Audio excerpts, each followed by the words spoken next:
ইন্দোনেশিয়ার এক গ্রামে এক রহস্যময় ব্যক্তি মাঝরাতে এক কবরস্থানে গিয়ে কোনো এক অন্ধকার ও ভয়ঙ্কর কালো জাদুর রিচুয়াল করছিল। লোকটা কবরের মাটি খুঁড়ে একটা লাশ বাইরে বের করে আনে, আর সেই লাশের উপরেই এক গা শিউরে ওঠা রিচুয়াল শুরু করে। কিন্তু সে জানত না একটু দূরে দাঁড়িয়ে একটা ছোট্ট ছেলে লুকিয়ে লুকিয়ে তার এই ভয়ঙ্কর কাণ্ড দেখছিল। দৃশ্যটা দেখে ছেলেটি চরম ভয় পেয়ে যায় এবং আতঙ্কিত তার মুখ থেকে একটা মৃদু শব্দ বেরিয়ে আসে। ব্যাস, সেই শব্দ শুনে জাদুটোনা করা লোকটা চট করে ছেলেটার দিকে তাকায় এবং সেখান থেকে তাড়াহুড়ো করে পালিয়ে যায়। লোকটা চলে যাওয়ার পর সেই ছোট্ট ছেলেটি ভয়ে কাঁপতে কাঁপতে লাশটার দিকে এগিয়ে যায়, আর লাশের মুখটা দেখা মাত্রই তার পায়ের তলা থেকে মাটি সরে যায়, কারণ ওইটা আর কারো লাশ ছিল না, ওইটা ছিল স্বয়ং তার নিজের মায়ের লাশ। মায়ের মৃতদেহ দেখে ছেলেটি আতঙ্কে দিশাহারা হয়ে যায় আর সোজা নিজের বাড়িতে চলে যায়। এরপর সে ভয়ে কম্বল মুড়ি দিয়ে শুয়ে পড়ে, কিন্তু ঠিক তখনই সে টের পায় কেউ একজন তার পাশে এসে বসেছে। চোখ খুলে দেখে তার মা তার পাশে বসে চরম মমতায় তার মাথায় হাত বুলিয়ে দিচ্ছে। কিন্তু একটু আগেই তো সে তার মায়ের লাশ দেখে এসেছে, তাহলে এই নারীটা কে? আসলে এই নারী তার মা ছিল না, এইটা ছিল তার মায়ের কারিন জিন। লোককথা অনুযায়ী প্রতিটি মানুষ জন্ম নেওয়ার পর তার অবিকল দেখতে একটা যমজ জিন জন্ম নেয়, যাকে বলা হয় কারিন।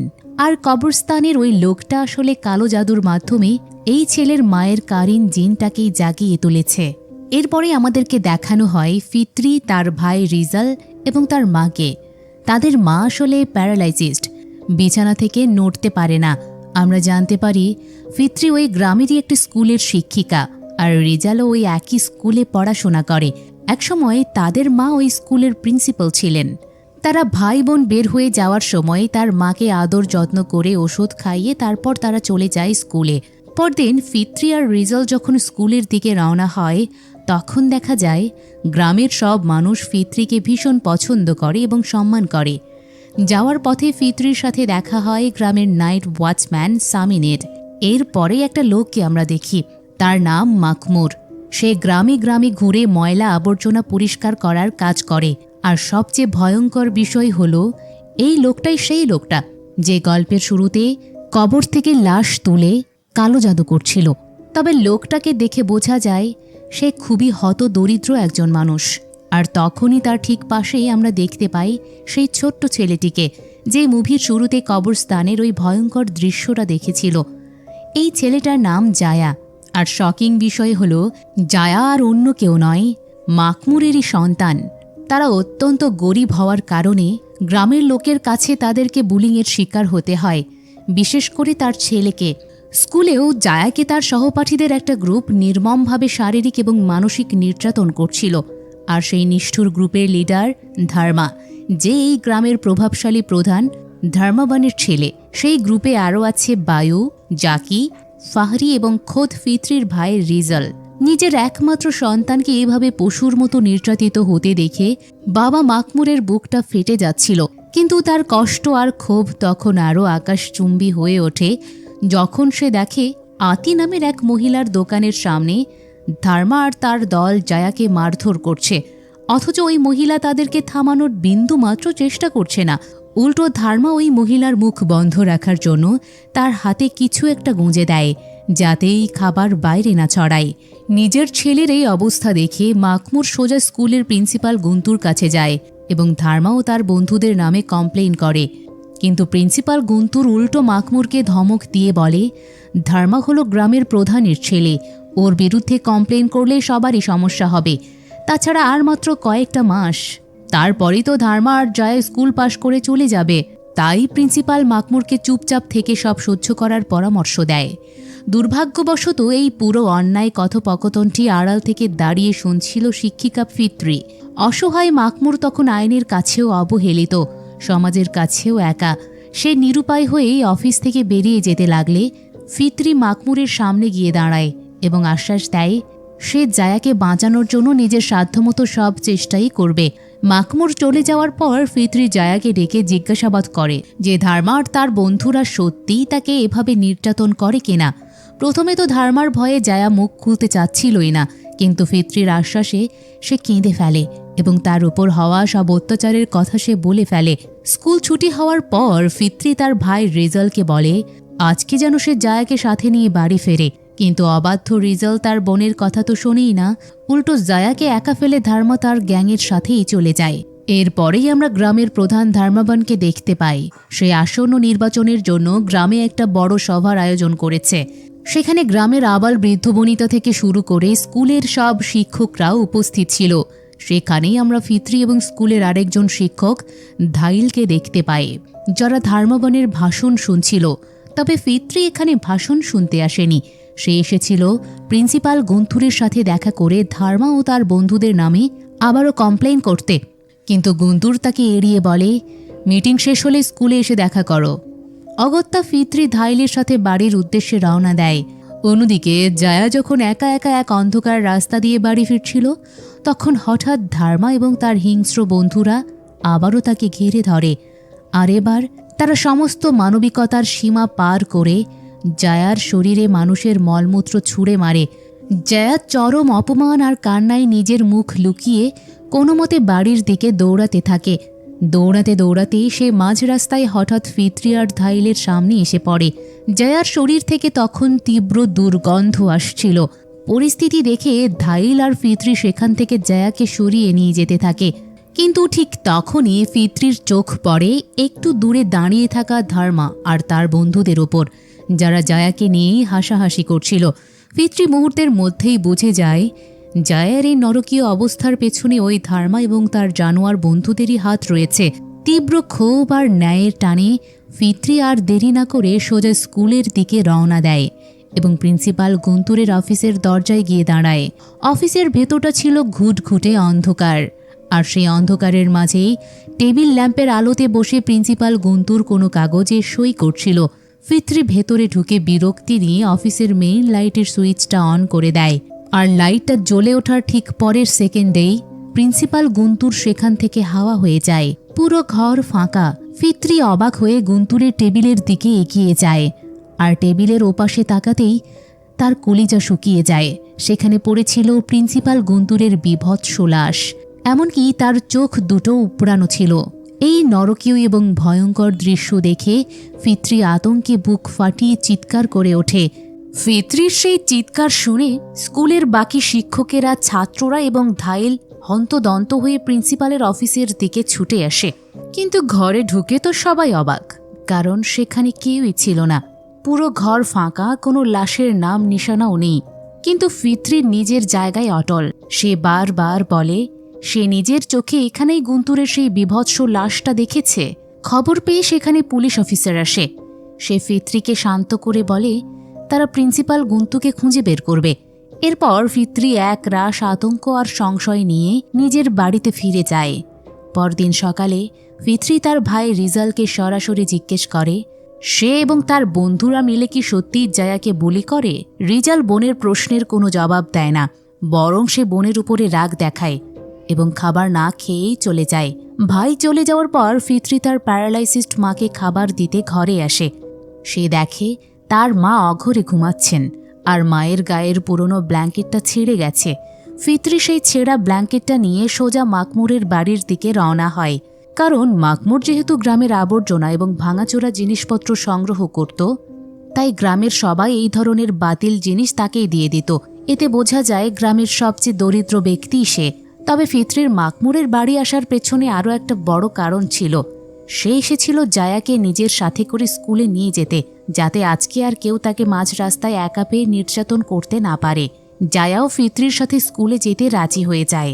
ফিত্রি আর জায়া চলে যাওয়ার পর মাকমুরের ডেরায় এসে হাজির হয় গ্রামের পাহারাদার সামিন। সামিন মাকমুরের একদম মুখোমুখি দাঁড়িয়ে এক শকিং দাবি করে। সে কুৎসিত এক হাসি দিয়ে বলে সে খুব ভালো করেই জানি প্রিন্সিপাল গুন্তুরকে মাকমুরি দুনিয়া থেকে সরিয়ে দিয়েছে, কারণ গত রাতে সে নিজের চোখে মাকমুরকে তার ময়লার গাড়িতে করে গুন্তুরের লাশ নিয়ে যেতে দেখেছিল। এখন এই সত্য গোপন রাখার জন্য, অর্থাৎ নিজের মুখ বন্ধ রাখার বিনিময়ে সামিন মাকমুরের কাছে মোটা অঙ্কের টাকা দাবি করে। কিন্তু মাকমুর তো সব থেকে হতদরিদ্র একজন ব্যক্তি, সে কিভাবে এতগুলো টাকা দেবে? আর এই পরিস্থিতিটাকেই বা কিভাবে সে সামলে নেবে। তো একটু পরেই দেখা যায় সামিন ঘরে গিয়েছে। যাওয়ার আগে সামিনকে বলেছে সেখানেই অপেক্ষা করতে। আসলে ব্যাক স্টোরিটা ছিল খুবই মর্মান্তিক। নিজের মা মারা যাওয়ার পর থেকে জায়া একদম একা আর মানসিকভাবে ভেঙে পড়েছিল। সন্তানের এই কষ্ট সহ্য করতে না পেরে বাবা মাকমুর সেই ভয়ঙ্কর কালো জাদু করে জায়ার মৃত মায়ের কারিন জিনকে জাগিয়ে তুলেছিল। মুভির শুরুর সেই ব্যক্তিটি এই মাকমুরে, যে কিনা জায়ার মাকে কবর থেকে তুলে তার কারিন জিনকে কালো জাদুর মাধ্যমে জাগিয়ে তোলার চেষ্টা করেছিল। আর পরবর্তীতে মাকমুর তার স্ত্রীর কারিন জিনটাকে ডেকে এনেছিল। কিন্তু এখন পরিস্থিতি আরও বিষাক্ত হয়ে উঠেছে। জয়ার উপর হওয়া অমানবিক অত্যাচার যখন সমাজের কেউ দেখছিল না, আইন যখন অন্ধ সেজেছিল, তখনই অসহায় বাবা নিজেই আইন নিজের হাতে তুলে নেয়। সে ঠিক করে যারা তার ছেলেকে বুলি করেছে কিংবা যারা জায়ার উপর হওয়া অত্যাচার দেখেও মুখ বন্ধ রেখেছে, তাদের কাউকে সে জীবিত রাখবে না। অন্যদিকে আমরা স্কুলের ফিত্রিকে দেখতে পাই। সে জায়াকে বোঝায় যেন সে স্কুলে নতুন বন্ধু তৈরি করার চেষ্টা করে। ফিত্রি তাকে আরও আশ্বস্ত করে যে জায়া যদি কমফোর্টেবল ফিল করে তবে ফিত্রি রোজ তাকে নিজের সাথে করে স্কুলে নিয়ে আসবে। আবার ফিরে আসা যাক মাকমুরের ডেরায়। পাহারাদার সামিন অনেকক্ষণ ধরে মাকমুরের জন্য বাইরে অপেক্ষা করতে করতে ক্লান্ত হয়ে একটা জায়গায় বসে পড়েছিল। ঠিক তখনই পেছন থেকে মাকমুর একটা বিশাল কুঠার নিয়ে এসে প্রচণ্ড শক্তিতে সামিনের মাথায় আঘাত করে। এক কোপেই সামিনের গল্প শেষ। মাকমুর ঘরের ভেতর এতক্ষণ ধরে টাকা খুঁজছিল না, সে আসলে সামিনের কারিন জিনকে জাগিয়ে তোলার রিচুয়ালের প্রস্তুতি নিচ্ছিল। এই ভয়ঙ্কর কালো জাদুর নিয়ম হল একটা পুতুল তৈরি করে তার ভেতরে ওই নির্দিষ্ট মানুষের হাতের বা পায়ের বুড়ো আঙুলের নখ রাখতে হয়। মানুষটা জীবিত নাকি মৃত তাতেই জাদুর কোনো তফাৎ হয় না, কারণ সেই যমজ কারিন জিন হুবহু সেই মানুষের রূপ ধারণ করে পৃথিবীতে চলে আসে। যেহেতু সেই মানুষের জন্মের পর থেকে এমনকি মৃত্যুর পরও তার সাথে ছায়ার মতো লেগে থাকে। এদিকে স্কুলে এখন এক অদ্ভুত ঘটনা ঘটে গেছে। ফিত্রি জানতে পারে যে প্রিন্সিপাল গুন্তুর নাকি সম্পূর্ণ জীবিত এবং সে নিজেই অফিসে বসে আছে। ফিত্রি তীব্র বিস্ময় নিয়ে গুন্তুরের অফিসে ছুটে যায়। আর সত্যি সত্যিই গুন্তুর সেখানে বসে স্বাভাবিকভাবে ফাইলের কাগজ সই করছে। ফিত্রি তাকে গত রাতের কথা জিজ্ঞেস করলে গুন্তুর খুব সাধারণ গলায় বলে, আমি তো কাল রাতেই বাড়ি চলে গিয়েছিলাম। কিন্তু ফিত্রি একটা জিনিস লক্ষ্য করে, গুন্তুরের আচরণ কেমন যেন যান্ত্রিক এবং অদ্ভুত। তবে গুন্তুরকে জীবিত দেখে স্কুলের বাকি শিক্ষক আর ছাত্ররা এবার ফিত্রিকে আস্ত একটা পাগল বা মানসিক রোগী ভাবতে শুরু করে। কিন্তু ফিত্রি নিজের মনে খুব ভালো করেই জানত সে কাল রাতে কোনো ভুল দেখেনি, ওটা গুন্তুরেরই লাশ ছিল। স্কুল শেষে ফিত্রি যখন বাড়ি ফিরছিল, মাঝ রাস্তায় তার দেখা হয় পাহারাদার সামিনের সাথে। কিন্তু সামিনের পাশ দিয়ে যাওয়ার সময় ফিত্রির নাকে এক তীব্র পচা মরা মানুষের গন্ধ আসে। আর আমরা তো জানি এই সামিন কিন্তু আর বেঁচে নেই। এ হলো মাকমুরের ডেকে আনা সামিনের সেই অভিশপ্ত কারিন জিন। ফিত্রি খেয়াল করে সামনে কেমন যেন উদ্দেশ্যহীনভাবে একই জায়গায় বারবার চক্কর কাটছে সামিন। অন্যদিকে নরপশু ধার্মা আর তার দলবল জায়াকে একা পেয়ে আবারও বুলি করা শুরু করে। এটা দেখতে পেয়ে ফিত্রি ধার্মা এবং তার বন্ধুদের নিজের অফিসে ডেকে পাঠায়। সে কড়া ভাষায় তাদেরকে জায়ার ওপর অত্যাচার করতে নিষেধ করে। কিন্তু ক্ষমতার গরমে অন্ধ ধার্মা তার বিগড়ে যাওয়া বন্ধুরা ফিত্রির কোনো কথায় গায়ে মাখে না।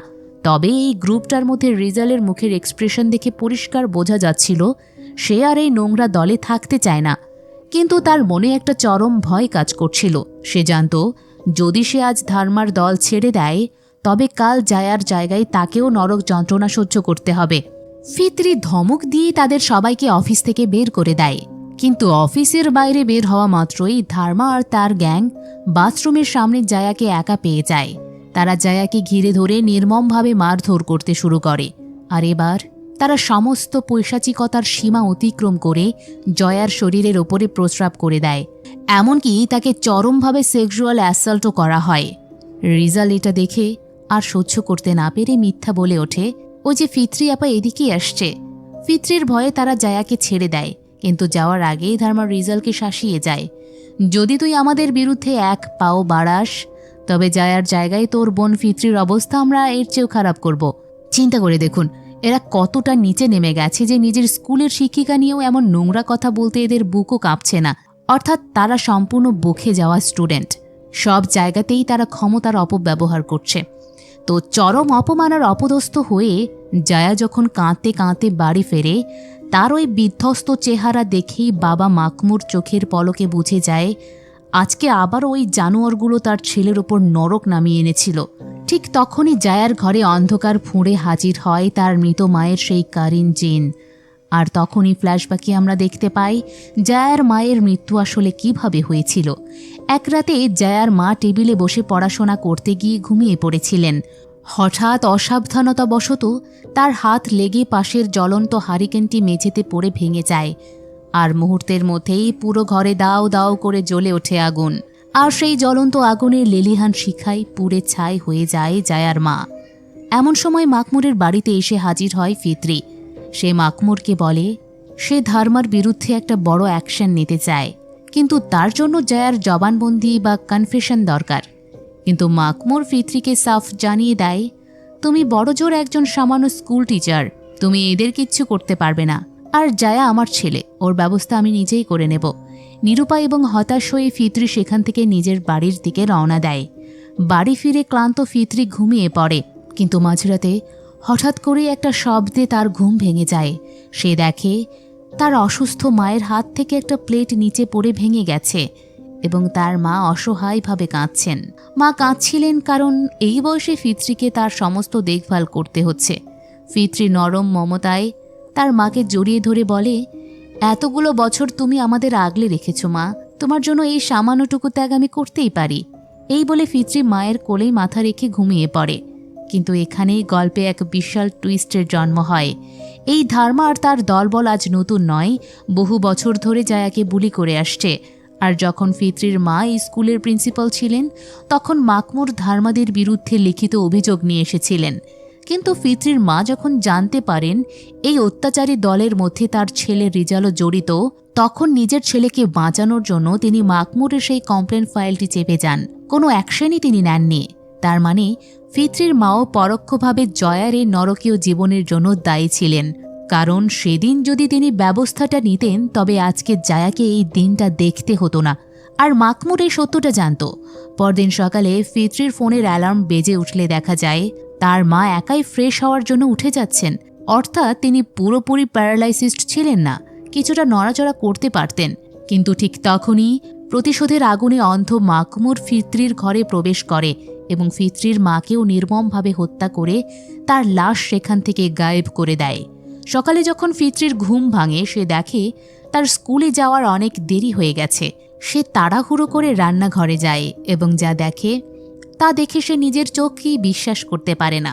তার প্যারালাইজড মা আজকে একদম সুস্থ মানুষের মতো দাঁড়িয়ে রান্না করছেন। ফিতরি আনন্দে চিৎকার করে রিজালকেও ডাকে।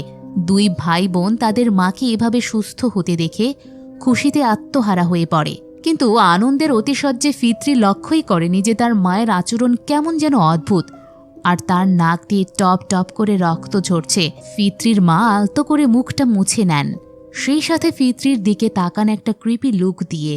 তার হাসিটাও যেন প্রাণবন্ত নয়, কারণ আমরা তো জানি যে উনি ফিতরির মা ছিলেন না, উনি ছিলেন মাকমুরের ডেকে আনা ফিতরির মায়ের সেই কারিন জিন।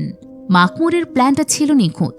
সে জায়ার ক্ষতি করা সবাইকে একে একে খুন করছিল আর তাদের জায়গায় তাদের কারিন জিনকে বসিয়ে দিচ্ছিল, যাতে গ্রামের কেউই বিন্দুমাত্র সন্দেহ করতে না পারে যে তারা নিখোঁজ বা মৃত।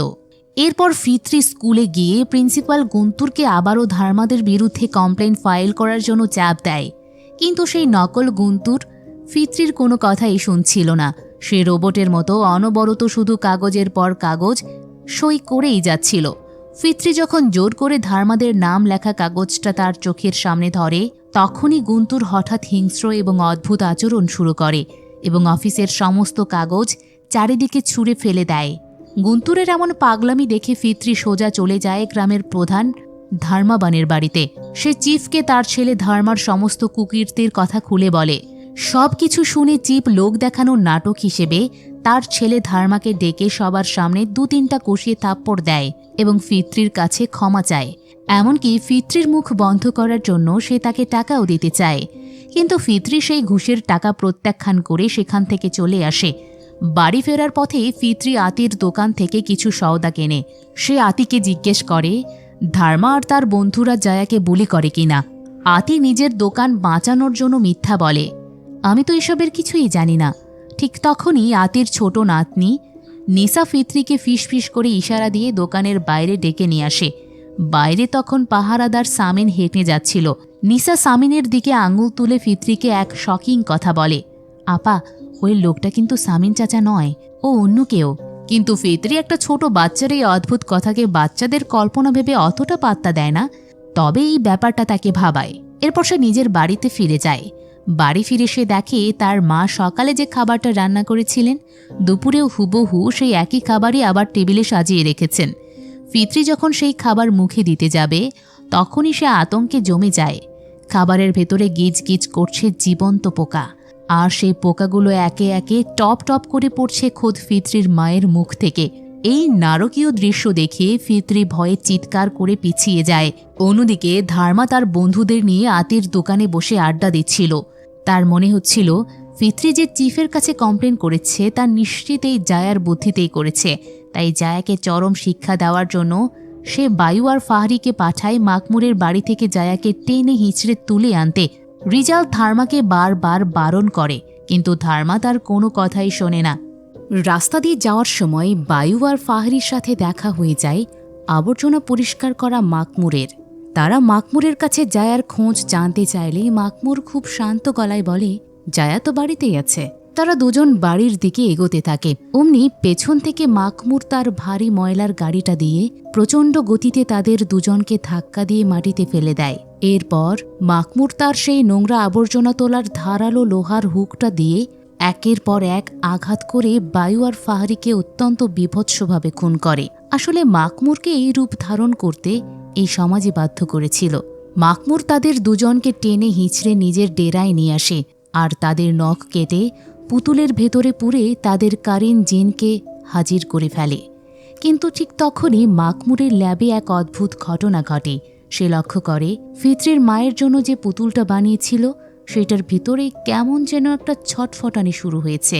ফিতরি পরম করুণাময় আল্লাহর কাছে প্রার্থনা করছিল। তার সেই খাঁটি প্রার্থনার শক্তিতেই ওই নারকীয় কারিন জিনটি দুর্বল হয়ে নিজের অন্ধকার জগতে ফিরে যাচ্ছিল। কিন্তু দুর্ভাগ্যবশত ফিতরি তার প্রার্থনা শেষ করার আগেই চোখ খুলে ফেলে, কারণ প্রার্থনারত অবস্থায় সে তার অবিকল মায়ের অবয়ব দেখতে পেয়েছিল এবং তার মনে হয়েছিল তার মা হয়তো অলৌকিকভাবে সুস্থ হয়ে গেছেন। ফলে প্রার্থনা মাঝপথে থেমে যাওয়ায় কারিন জিনটি পুরোপুরি ধ্বংস হওয়া থেকে বেঁচে যায়। পরদিন সকালে আমরা দেখতে পাই সেই মৃত বায়ু আর ফাহারি আবারও ধার্মার কাছে ফিরে এসেছে, কিন্তু তাদের মুখ থেকে কোনো কথাই বের হচ্ছিল না। তারা একদম রোবটের মতো চুপচাপ দাঁড়িয়েছিল, কারণ এরা তো মানুষ নয়, এরা ছিল তাদের কারিন জিন। এরপর সবাই যার যার বাড়ি তারা চলে যায়। রিজাল বাড়ি ফিরে তার মায়ের পায়ে জড়িয়ে ধরে কাঁদতে কাঁদতে ক্ষমা চায়। সে বলে সে আর কখনো কাউকে কষ্ট দেবে না।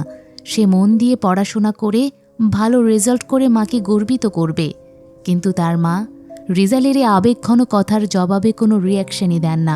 তিনি শুধুমাত্র যান্ত্রিক গলায় এক নাগাড়ে বলতে থাকেন, খাবার খেয়ে নাও, খাবার খেয়ে নাও। এই জায়গাটাতে কারিন জিনদের একটা ভয়ঙ্কর সীমাবদ্ধতা বা স্বভাব আমাদের নজরে আসে। এই জিনগুলো যার রূপই ধারণ করুক না কেন, তারা সেই মানুষের যে কোনো একটা নির্দিষ্ট অভ্যাস বা ডায়লগকে একদম রোবটের মতো অনবরত রিপিট করতে থাকে। যেমন লক্ষ্য করে দেখুন, নকল প্রিন্সিপাল গুন্তুর 24 ঘন্টা শুধু ফাইলের কাগজে সই করেই যাচ্ছিল। নকল সামিন পাহারাদার একই জায়গায় গোল হয়ে বারবার চক্কর কাটছিল। আর ফিতরির নকল মা বারে বারে একই খাবার রান্না করে রিজালকে শুধু খাবার খেয়ে নাও বলেই যাচ্ছিলেন। অর্থাৎ এরা আসলে রক্ত মাংসের কোনো মানুষ নয়, বরং এরা জিন, তাই তাদের আচরণ এমন। অন্যদিকে ধার্মার গ্যাংয়ের আরেক সদস্য জাকি যখন এক অন্ধকার রাস্তা দিয়ে নিজের বাড়ি ফিরছিল, মাকমুর তাকেও ওঁত পেতে থেকে অত্যন্ত নৃশংসভাবে হত্যা করে। জাকিকে শেষ করার পর মাকমুরের পরবর্তী টার্গেট ছিল আতি। সে সরাসরি আতির দোকানে চড়াও হয় এবং আতির গলায় একটা ধারালো কিচেন টুল সজোরে ঢুকিয়ে দিয়ে তাকে চিরতরে স্তব্ধ করে দেয়। মাকমুর আতির শ্বাসনালী আর ভোকাল কর্ড এমনভাবে ছিন্ন বিচ্ছিন্ন করেছিল, কারণ এই আতি নিজের চোখের সামনে জায়ার ওপর এত বড় টর্চার হওয়া দেখেও নিজের স্বার্থে মুখটা বন্ধ রেখেছিল। ঠিক একই সময়ে ফিতরি তার ভাই রিজালকে খুঁজতে খুঁজতে আতির দোকানের সামনে এসে হাজির হয়। আর দোকানের জানালা দিয়ে সে নিজের চোখে আতির সেই নৃশংস খুন হওয়ার দৃশ্যটা দেখে ফেলে। কিন্তু খুনি মাকমুরও ফিতরিকে দেখে ফেলে এবং সেখান থেকে চট করে পালিয়ে যায়। দোকানের দরজা ভেতর থেকে লক থাকায় ফিতরি আতঙ্কে চিৎকার করতে করতে পাড়ার মানুষের দরজায় দরজায় গিয়ে আঘাত করে সাহায্য চায়। কিন্তু এই স্বার্থপর গ্রামের কোনো একটা মানুষও তার সাহায্যে এগিয়ে আসে না। ঠিক তখনই অন্ধকারের মধ্য থেকে হেঁটে আসে মাকমুর। তবে এবার তার গায়ে খুনের রক্তাক্ত পোশাক ছিল না, সে কাপড় বদলে একদম স্বাভাবিক মানুষের রূপ নিয়ে এসেছে। শুধু তাই নয়, সে চোখের পলকে আতির লাশটাও সেখান থেকে গায়েব করে দিয়েছে। মাকমুর ফিতরিকে নিয়ে যখন আবারও আতির দোকানে যায়, ফিতরি দেখে আতি একদম অক্ষত অবস্থায় দোকানে দাঁড়িয়ে কাজ করছে। কিন্তু ফিতরি স্পষ্ট বুঝতে পারে এই আতির চাহনি আর আচরণ অন্যরকম। আর আতির ছোট নাতনি নিসাও আতিকে দেখে ভয় পায় আর একটা কোণে গুটিসুটি মেরে কাঁদতে থাকে। এরপর সে ফিসফিস করে ফিতরিকে বলে, আপা, ও আমার দাদি নয়, ও অন্য কেউ। পরিস্থিতি খারাপ দেখে এবং ফিতরিকে কনফার্ম করার জন্য মাকমুর খুবই স্বাভাবিক সাজার ভান করে। ফিতরিকে জিজ্ঞেস করে সে কি খুনির চেহারা দেখতে পেয়েছে। ফিতরি তখনও আতঙ্কে কাঁপছিল। সে বলে সে খুনির মুখ তো দেখতে পায়নি।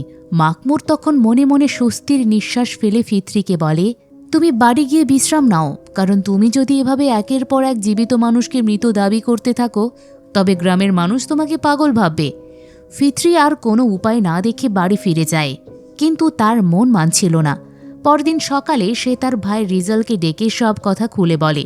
সে পরিষ্কার জানায় তাদের মায়ের আচরণ মোটেও স্বাভাবিক নয়, আর ওইটা হয়তো তাদের আসল মা নয়। কিন্তু ফিতরি জানত না তাদের এইসব কথাবার্তা আড়াল থেকে দাঁড়িয়ে শুনছিল তাদের স্বয়ং মায়ের রূপ ধরে থাকা সেই অভিশপ্ত কারিন জিন। অর্থাৎ শয়তানি আত্মাটি বুঝে গিয়েছিল যে ফিতরি আর রিজাল তার আসল সত্যটা ধরে ফেলেছে। অন্যদিকে স্কুলে আরও ভয়ানক দৃশ্য তৈরি হয়। শিক্ষক ধায়েল কোনো একটা কাজে প্রিন্সিপাল গুন্তুরের অফিসে যায়। কথা বলার মাঝেই হঠাৎ গুন্তুরের টেবিল থেকে একটা কলম নিচে পড়ে যায়। ধায়েল যখনই কলমটা তোলার জন্য টেবিলের নিচে নিচু হয়, অমনি আতঙ্কে তার কলিজা শুকিয়ে যায়। সে দেখে চেয়ারে বসা গুন্তুরের দুটো পা একদম পচে গেছে, আর সেখান থেকে জীবন্ত পোকা আর কীট গিজ গিজ করে বের হচ্ছে। ধায়েল আর এক সেকেন্ডও সেখানে দাঁড়ায়নি। আতঙ্কে চিৎকার করে সে অফিস থেকে সোজা বাইরে দৌড়ে পালায়। একই সময় স্কুলে আসার পথে ফিতরির দেখা হয়ে যায় গ্রামের প্রধান ধর্মীয় গুরু বা ওস্তাদের সাথে। ফিতরি ওস্তাদকে গ্রামের সব অদ্ভুত ঘটনার কথা খুলে বলে। সব কিছু শুনে ওস্তাদ তাকে ইসলামিক লোকগাথার সেই কারেন জিন সম্পর্কে বিস্তারিত বলেন। এবার ফিতরির মনে সন্দেহ একদম বিশ্বাসে রূপ নেয়। তার মা, প্রিন্সিপাল গুন্তুর আর আতি, এরা কেউই আর বেঁচে নেই। এদের শরীর দখল করে রেখেছে নরকের কারিন জিনেরা। স্কুলের এক কোনায় নরপশু ধার্মা যথারীতি জায়াকে আবারও বুলি করতে শুরু করে। কিন্তু এবার এক অদ্ভুত কাণ্ড ঘটে। পাশে দাঁড়িয়ে থাকা বায়ু, ফাহারি আর জাকি, যারা ধার্মারই বন্ধু ছিল, তারা হঠাৎ করে রোবটের মতো যান্ত্রিক গলায় বলে, ধার্মাকে মেরে ফেলা উচিত, ধার্মাকে শেষ করে দেওয়া উচিত। এই বলে তারা তিনজন হিংস্র চাহনি দিয়ে ধার্মার দিকে এগিয়ে যেতে থাকে। ধার্মা ভয়ে চিৎকার করে সেখান থেকে উল্টো পথে দৌড়াতে শুরু করে। কিন্তু সে যেদিকেই যায় দেখে এই তিনজনই অন্ধকার ফুঁড়ে তার সামনে চলে আসছে। ধার্মা যখন আতঙ্কে প্রায় পাগল হওয়ার দশা, ঠিক তখনই রিজাল এসে ধার্মাকে ধাক্কা দিয়ে বাস্তবে ফিরিয়ে আনে। ধার্মা চোখ মেলে দেখে সেখানে তেমন কিছুই ঘটেনি। আর আমাদের তো জানাই আছে এই জিন বা শয়তানি শক্তিগুলো মানুষকে মানসিকভাবে দুর্বল করার জন্য এই ধরনের ভয়ঙ্কর হ্যালুসিনেশন তৈরি করে। ধার্মার সাথেও ঠিক তেমনটাই হচ্ছিল। অন্যদিকে ফিতরি যখন উস্তাদের বাড়ির দিকে যাচ্ছিল, রাস্তার মোড়ে তার দেখা হয় আতির সাথে। আতি তখনও সেই একই অবশ আচরণ করে যাচ্ছিল। সে শূন্য চাহনি দিয়ে একটা চায়ের কাপে অনবরত কেটলি থেকে চা ঢালছে। কাপ উপচে চা পড়ে যাচ্ছে, তাও তার কোনো হুঁশ নেই। আর পাশে বসে তার নাতনি নিসা অঝরে কাঁদছে, কারণ নিসা তো জানে এই আতি আসলে তার দাদি নয়। ফিতরি আর দেরি না করে সোজা ওস্তাদের ঘরে পৌঁছায়। সে ওস্তাদকে অনুরোধ করে কোনো একটা উপায় যেন বলে দেয় তাকে, যাতে করে এই নকল মানুষদের আসল রূপ সবার সামনে আনা যায়। ওস্তাদ তখন ফিতরিকে পবিত্র কোরআনের একটা আয়াত শিখিয়ে দেন, যা পাঠ করলে যে কোনো কারিন জিন নিজের শয়তানি ও বিভৎস রূপ প্রকাশ করতে বাধ্য হবে। কথা বলার মাঝে ওস্তাদের ঘরে তার ছেলে বায়ু প্রবেশ করে।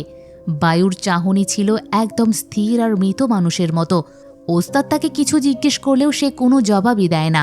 রাত গভীর হলে ওস্তাদ যখন এশার নামাজ ও প্রার্থনা শেষ করেন, তখন ঘরের ভেতরে এক তীব্র পচা লাশের গন্ধ ছড়িয়ে পড়ে। জামাতের সাথে নামাজ পড়া প্রত্যেকে সেই গন্ধটা পাচ্ছিল, তাই তারা মসজিদ ঘর থেকে চলে যায়। উস্তাদের মনে তীব্র সন্দেহ জাগে, কারণ এই গন্ধটা আসছিল বায়ুর শরীর থেকে। তিনি ফিতরিকে দেওয়া সেই দোয়াটা উচ্চস্বরে পাঠ করতে শুরু করেন, আর দোয়া পড়া মাত্রই বায়ুর রূপ ধরে থাকা সেই জিনটি বিকট একটা চিৎকার দিয়ে নিজের আসল বিভৎস শয়তানি রূপে চলে আসে। তবে ওস্তাদ পেছনে তাকানোর পর কিছুই দেখতে না পেয়ে দৌড়ে পালানোর চেষ্টা করেন, কিন্তু ঘরের বাইরে অন্ধকারে ওঁত পেতে দাঁড়িয়ে ছিল স্বয়ং মাকমুর। এই সত্য যেন গ্রামের আর কেউ জানতে না পারে, তাই মাকমুর ওস্তাদকেও কুঠার দিয়ে কেটে চিরতরে শান্ত করে দেয়। একই রাতে নিজের ঘরে বসে ফিতরি ও ওস্তাদের দেওয়া সেই দোয়াটি পড়তে শুরু করেছিল, আর দোয়া পড়া মাত্রই সে টের পায় তার জন্মদাত্রী মা আর এই দুনিয়াতে নেই। তার সামনে যে বসে আছে সে এক নরকের কীট। ফিতরি কাঁদতে কাঁদতে রিজালকে ডেকে এই সত্যটা জানায়, কিন্তু রিজাল কিছুতেই বিশ্বাস করতে চাচ্ছিল না যে তার মা মারা গেছেন। ভাইকে সত্য প্রমাণ করার জন্য ফিতরি আবারও জোরে জোরে সেই দোয়া পড়তে থাকে, আর এবার রিজালের চোখের সামনে তাদের মায়ের শরীরটা মোচড় দিয়ে ওঠে। চোখ দুটো সাদা হয়ে যায় এবং সেই কারেন জিনটি হিংস্রভাবে রেজালের উপরে ঝাঁপিয়ে পড়ে। ফিতরি নিজের জীবনের ঝুঁকি নিয়ে কোনো মতে রেজালকে সেই পিশাচের হাত থেকে বাঁচায় এবং দুই ভাই বোন ঘর থেকে দৌড়ে পালিয়ে বাঁচে। ঘর থেকে পালিয়ে ফিতরি আর রিজাল এখন নিশ্চিত হয়ে গেছে যে পাহারাদার সামিন, প্রিন্সিপাল গুন্তুর, আতি এবং তাদের মা এরা সবাই আসলে এক একটা কারিন জিন। তারা এই বিপদে সাহায্যের জন্য উস্তাদের বাড়ির দিকে দৌড়াতে থাকে, কিন্তু উস্তাদের বাড়ি পৌঁছানো মাত্রই তাদের পায়ের তলার মাটি সরে যায়। তারা দেখে ওস্তাদ এবং বায়ু দুজনেই নির্মমভাবে খুন হয়েছেন, আর তাদের জায়গাও নিয়ে নিয়েছে দুটি নতুন কারিন জিন। কোথাও কোনো সাহায্য না পেয়ে তারা শেষ ভরসা হিসেবে সোজা চলে যায় গ্রামের প্রধানের বাসায়। তারা চিফকে হাত জোর করে বলে গ্রামের সব বড় বড় মানুষ মারা গেছে এবং তাদের জায়গায় জিন ঘুরে বেড়াচ্ছে, কিন্তু ক্ষমতার অহংকারে মত্ত চিফ তাদের এই অলৌকিক কথাকে পাগলামি বলেই উড়িয়ে দেয়। ঠিক তখনই সেখানে অহংকারী ধার্মা এসে হাজির হয়। ধার্মা ফিতরি আর রিজালকে অপমান করে তাদের মৃত মাকে নিয়ে অত্যন্ত নোংরা ঠাট্টা তামাশা শুরু করে। মায়ের অপমান সহ্য করতে পারে না রেজাল, তাই ধার্মার মুখে সজোরে এক ঘুষি কষিয়ে দেয়। দুজনের মধ্যে তুমুল মারামারি শুরু হলে চিফ রেগে গিয়ে তার সশস্ত্র সিকিউরিটি গার্ডদের নির্দেশ দেয় ফিতরি আর রিজালকে ঘাড় ধাক্কা দিয়ে বাড়ি থেকে বের করে দিতে। বাড়ি থেকে বিতাড়িত হয়ে রিজাল ফিতরিকে এক অদ্ভুত তথ্য দেয়। সে বলে, আপা, প্রিন্সিপাল গুন্তর আর আতিখালা খুব ভালো করেই জানত, কিন্তু তারা টাকার লোভে চুপ ছিল, আর ধার্মার বন্ধু বায়ু, ফাহারি, জাকিও শেষ হয়ে গেছে। ফিতরি মুহূর্তের মধ্যে সমস্ত ডট কানেক্ট করে ফেলে। সে বুঝতে পারে যাদেরকে খুন করা হয়েছে তাদের প্রত্যেকের সাথে একটা সাধারণ নামের কানেকশন আছে, আর সে হলো জায়া। তারা আর এক সেকেন্ডও সময় নষ্ট না করে সরাসরি জায়ার কাছে ছুটে যায়। রিজাল জায়ার সামনে গিয়ে নিজের অতীতের সব ভুলের জন্য কান্না ভেজা চোখে ক্ষমা চায়। এরপর ফিতরি জায়াকে পরম স্নেহে জিজ্ঞেস করে আসলে কি ঘটেছিল, সে যেন সব সত্যি বলে। জায়া তখন সরল বিশ্বাসে বলে, আমার আব্বু আমার মরা মাকে আবারও জ্যান্ত করে ফিরিয়ে এনেছে। ব্যাস, এক লাইনেই ফিতরির কাছে পুরো রহস্য পানির মতো পরিষ্কার হয়ে যায়। সে বুঝে যায় আতির দোকানে দেখা সেই খুনি আর অন্য কেউ নয়, স্বয়ং জায়ার বাবা মাকমুর। আর এই পুরো গ্রামে লাশের পাহাড় জমিয়ে কারিন জিনদের ডেকে আনার মাস্টার মাইন্ডও এই মাকমুর। ফিতরি আর রিজাল জায়াকে বোঝায় ওটা তার আসল মা নয়। জায়া তখন তাদের দুজনকে মাকমুরের সেই গোপন আস্তানায় নিয়ে যায়, যেখানে মাকমুর তার স্ত্রীকে লুকিয়ে রেখেছিল। মাকমুরের সেই গোপন ঘরে একটা বড় তালা ঝুলছিল। রিজাল আর ফিতরি সেই তালা ভেঙে প্রবেশ করে ভেতরে, আর ভেতরে ঢুকতেই ঘরের বিভৎসতা দেখে তাদের মেরুদণ্ড দিয়ে শীতল স্রোত বয়ে যায়। ঘরের চারিদিকে সাজানো রয়েছে প্রিন্সিপাল গুন্তুর, আতি, সামিন, জাকি, ফাহরি, বায়ু, উস্তাদ এবং ফিতরির মায়ের নখ দিয়ে তৈরি সেই অভিশপ্ত পুতুলগুলো। আর ঘরের এক কোণে দাঁড়িয়েছিল জায়ার মায়ের সেই কারিন জিন। জায়া তখনও ফিত্রির কথা বিশ্বাসই করতে চাচ্ছিল না। তার মনে হচ্ছিল ফিত্রি আপা মিথ্যে বলছে, ওটাই তার জন্মদাত্রী মা। জায়াকে সত্য দেখানোর জন্য ফিত্রি আর দ্বিধা না করে উচ্চস্বরে পবিত্র দোয়া পাঠ করতে শুরু করে। দোয়ার তীব্র শক্তিতে পুরো ঘর কাঁপতে শুরু করে। আর জায়ার চোখের সামনেই তার পরম মমতাময়ী মায়ের শরীরটা বিকৃত হয়ে এক নরকীয় পিশাচের রূপ ধারণ করে। নিজের মায়ের এই ভয়ঙ্কর রূপ দেখে জায়া একদম আঁতকে ওঠে। ফিত্রি সুযোগ বুঝে টেবিল থেকে জায়ার মায়ের সেই জাদুটোনা করা পুতুলটা কেড়ে নেয় এবং পাশে জ্বলতে থাকা আগুনের কুণ্ডলিতে ছুঁড়ে ফেলে দেয়। পুতুলটা আগুনে পুড়তেই জায়ার মায়ের কারিন জিনটি বিকট এক আর্তনাদ করে পুড়ে ছাই হয়ে যায়। আস্তানা ধ্বংস করে ফিত্রি রেজাল আর জায়াকে নিয়ে সেখান থেকে প্রাণ ভয়ে দৌড়ে পালাতে থাকে। কিন্তু অন্যদিকে প্রতিশোধের শেষ আগুন জ্বলতে থাকা বাবা মাকমুর ততক্ষণে পৌঁছে গেছে গ্রামের প্রধানের বাড়িতে। তার শেষ টার্গেট ধার্মা। জায়াকে পশুর মতো অত্যাচার করা সেই নরপশু ধার্মা তখন বাড়িতে একদম একা ছিল। মাকমুর বাঘের মতো ধার্মার উপরে ঝাঁপিয়ে পড়ে। ধার্মাও নিজের জীবন বাঁচাতে মাকমুরের উপরে পাল্টা আঘাত করে। মাকমুরকে বেশ ভালো রকম জখমও করে দেয়। কিন্তু মাকমুরের মাথার উপরে চেপে বসেছিল সন্তানের অপমানের প্রতিশোধ। সে নির্মমভাবে আঘাত করে ধার্মার জীবন প্রদীপ চিরতরে নিভিয়ে দেয়। ধার্মাকে খুন করার পর মাকমুর তার পকেট থেকে ধারালো ছুরি বের করে ধার্মার হাতের বুড়ো আঙুলটা কেটে নেয়, যাতে সে ধার্মারও একটা কারিন জিন বানিয়ে তাকে নিজের হাতের পুতুল বানাতে পারে। আঙুলটা কেটে মাকমুর যেই বাড়ি থেকে পালাতে যাবে, ঠিক তখনই চিফ ধার্মাবান তার বিশাল পুলিশ বাহিনী আর সিকিউরিটি গার্ড নিয়ে বাড়ি ফেরে। নিজের একমাত্র ছেলের রক্তাক্ত বিভৎস লাশ মেঝেতে পড়ে থাকতে দেখে চিফ একদম উন্মাদ হয়ে চিৎকার করে ওঠে। পুরো গ্রামের মানুষ এবার ক্ষেপে গিয়ে মাকমুরের পেছনে লেগে যায়। আর অবশেষে প্রতিশোধে অন্ধ সেই উন্মত্ত জনতা মাকমুরকে চারিদিক থেকে ঘিরে ফেলে। তারা মাকমুরকে মাটিতে ফেলে পশুর মতো পেটাতে শুরু করে। একটু দূরেই ফিত্রি, রেজাল আর জায়া অসহায়ভাবে দাঁড়িয়ে এই দৃশ্যটাই দেখছিল। কিন্তু ক্ষিপ্ত জনতার হাত থেকে মাকমুরকে বাঁচানোর সাধ্য কারও ছিল না। গ্রামের মানুষ যখন মাকমুরকে পিটিয়ে প্রায় মেরেই ফেলছিল, ঠিক তখনই ঘটে এক অবিশ্বাস্য ঘটনা। মাকমুর তার শেষ শক্তি দিয়ে এক ভয়ঙ্কর মন্ত্র উচ্চারণ করে গ্রামের সব কয়টা কারিন জিনকে নিজের কাছে ডেকে নেয়। আর চমকে যাওয়ার মতো বিষয় হলো, সেখানে রক্তমাংসের ধার্মার সেই ভয়ঙ্কর কারিন জিনটাও এসে হাজির হয়। আসলে মাকমুর আগে থেকেই ধার্মার জন্য পুতুল বানিয়ে রেখেছিল। ধার্মার বাড়িতে যাওয়ার আগেই সে তার ডেরা থেকে বাকি সব পুতুল সাথে করে নিয়ে এসেছিল এবং মাঝ রাস্তাতেই সে ধার্মার কারিন জিনকে জাগ্রত করে ফেলে। রক্তাক্ত মাকমুর মাটিতে পড়ে থেকে পৈশাচিক এক হাসি দেয়। সে চিৎকার করে গ্রামবাসীদের বলে, আজ তোমরা যাদের খুনি বলছো, তাদের এই অকাল মৃত্যুর জন্য তোমরা নিজেরাই দায়ী। এরপর মাকমুর ফিত্রির দিকে তাকিয়ে তার মায়ের সেই অতীত পাপের সত্যটাও উগরে দেয়। সে জানায় কিভাবে ফিত্রির মা নিজের ছেলে রিজালকে বাঁচানোর জন্য জায়ার উপরে হওয়া অত্যাচারের কমপ্লেইন ফাইলটি চেপে গিয়েছিলেন। মায়ের এই চরম সত্য জানতে পেরে ফিত্রি অনেক অবাক হয়ে যায়। সে কান্নাতেও ভেঙে পড়ে। কিন্তু পরিস্থিতি তখন নিয়ন্ত্রণের বাইরে চলে গেছে। ফিত্রি নিজেকে সামলে নিয়ে উচ্চস্বরে সেই পবিত্র দোয়া পড়তে শুরু করে। দোয়ার শক্তিতে সবকটা কারিন জিন তাদের আসল বিভৎস শয়তানি রূপে চলে আসে। মাকমুর তখন উন্মাদ হয়ে সেই পিশাচগুলোকে নির্দেশ দেয় ফিত্রির উপরে ঝাঁপিয়ে পড়তে। সব কটা শয়তানি আত্মা যখন ফিত্রিকে ছিঁড়ে খাওয়ার জন্য এগিয়ে আসে, ঠিক শেষ মুহূর্তে ভাই রিজাল এক চরম সাহসিকতার কাজ করে। সে মাকমুরের থলে থেকে সব কয়টা জাদুটোনা করা পুতুল কেড়ে নিয়ে দাও দাও করে জ্বলতে থাকা আগুনের ভেতরে ছুঁড়ে মারে। পুতুলগুলো আগুনে পুড়ে ছাই হওয়া মাত্রই সবকটা কারিন জিন বিকট চিৎকার করে চিরতরে এই দুনিয়া থেকে বিদায় নেয় আর ফিরে যায় তাদের অন্ধকার নরকে। শয়তানের শক্তি চলে গেলেও মানুষের ভেতরের শয়তানগুলো শান্ত হয়নি। গ্রামবাসীরা আবারও লাঠিসোঁটা নিয়ে মাকমুরের দিকে এগিয়ে যায়। মাকমুর বুঝতে পারে তার সময় এবার শেষ। সে তার ছেলে জায়াকে চোখের পানি মুছে সেখান থেকে পালিয়ে যেতে বলে, কারণ মাকমুর যা কিছু করেছিল তা শুধুমাত্র তার সন্তানের জন্যই করেছিল। সে চেয়েছিল তার সন্তানের উপরে যারা অন্যায় করেছে তাদের উপরে প্রতিশোধ নিতে, আর সেইটাই সে করেছে।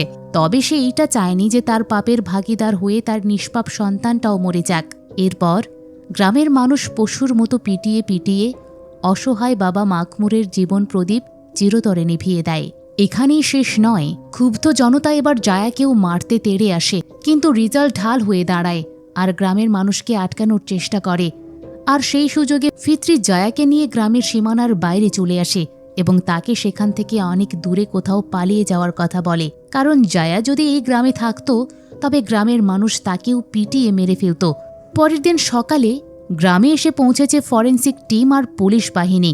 মাকমুরের বাড়ির পেছনে থাকা বিশাল ময়লা আবর্জনার স্তূপ খুঁড়ে তারা একে একে উদ্ধার করে প্রিন্সিপাল গুন্তুর, আতি, সামিন সহ নিখোঁজ হওয়া গ্রামের সমস্ত মানুষের আসল পচা গলা মৃতদেহ। সেখানেই ফিত্রি আর রেজাল খুঁজে পায় তাদের গর্ভধারিণী মায়ের আসল লাশ। মায়ের মৃতদেহ জড়িয়ে দুই ভাই বোন বুক ফাটিয়ে কাঁদতে থাকে। তবে আপনারা একটু গভীরভাবে ভেবে দেখুন তো, একটি মাত্র ভুল আর এই সমাজের চরম উদাসীনতার কারণে আজ এতগুলো মানুষকে তাদের জীবন হারাতে হলো। আর এর মূল অপরাধী ছিল আর অন্য কেউ নয়, গ্রামের প্রধানের সেই বখাটে ছেলে ধর্মা।